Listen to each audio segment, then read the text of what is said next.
کیا امریکی فوج انسانی آزادی کے لیے کوشاں ہے؟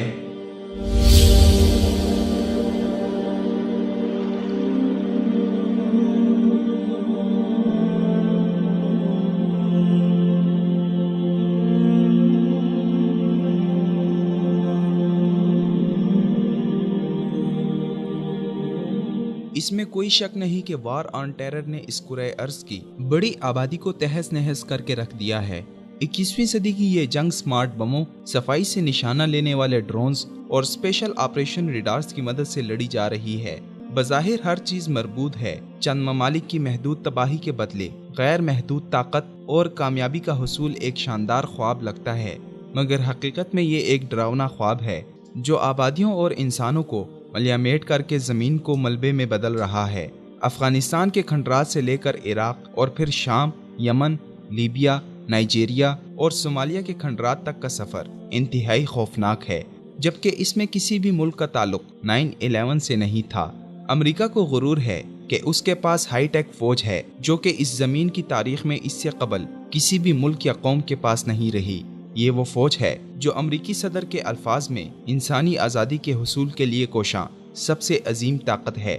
مگر 15 سالوں پر مشتمل اس طویل جنگ نے جنوبی ایشیا میں پاکستان سے لے کر شمالی افریقہ میں لیبیا تک کے خطے کو تباہی کے حقیقی مفہوم سے آشنا کیا ہے، جس کے جواب میں بے بس شہریوں کے غم و غصے کے نتیجے میں اسلامی عسکریت پسندوں کے چھوٹے چھوٹے گروہ کھمبیوں کی طرح بڑھتے گئے، ریاستیں ناکامی سے دوچار ہونے اور حکومتیں زوال پذیر ہونے لگی، اور ہر سال امریکی ملٹری آپریشن فورسز اور CIA ایک کے بعد ایک ملک میں نت نئے بہانوں سے امریکی فوج تعینات کرتے گئے، جن کے نتائج تباہ کن نکلے۔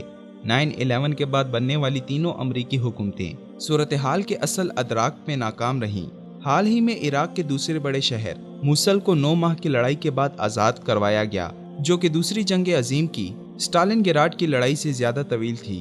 40,000 شہریوں کی ہلاکت اور شہر کے قدیم حصے سمیت بڑے شہر کی تباہی اس فتح کا ثمر ہیں۔ یہ فتح کے پردے میں شکست اور کامیابی کے پردے میں تباہی کی بڑی مثال ہے۔ رمادی، فلوجہ اور موصل کو کھنڈرات میں بدلنے کے بعد اب الرقہ کی باری ہے، جسے کردوں سے مل کر آزاد کرانے کی سرتوڑ کوشش ہو رہی ہے۔ خلافت چھن جانے کے بعد داعش اب بھی ایک نمایاں گوریلا فورس ہے۔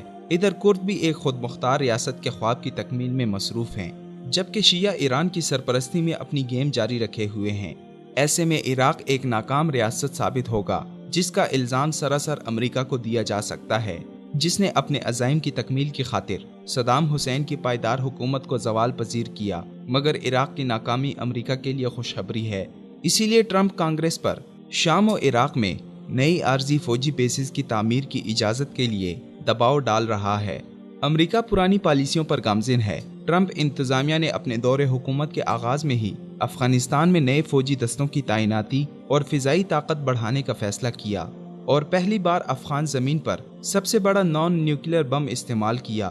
صومالیہ میں فضائی حملوں اور اسپیشل آپریشنز میں اضافہ کر دیا گیا، اور لیبیا میں بھی فوجی موجودگی کے لیے تیاری جاری ہے۔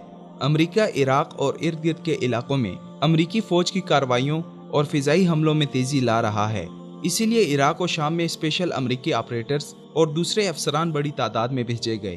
ان سب اقدامات کا انجام مزید عسکریت پسند گروہوں کا پھیلاؤ، ریاستی ڈھانچے کی عدم مضبوطی، مزید شہری اموات اور عمارتوں کا ملبے میں بدلنا ہوگا۔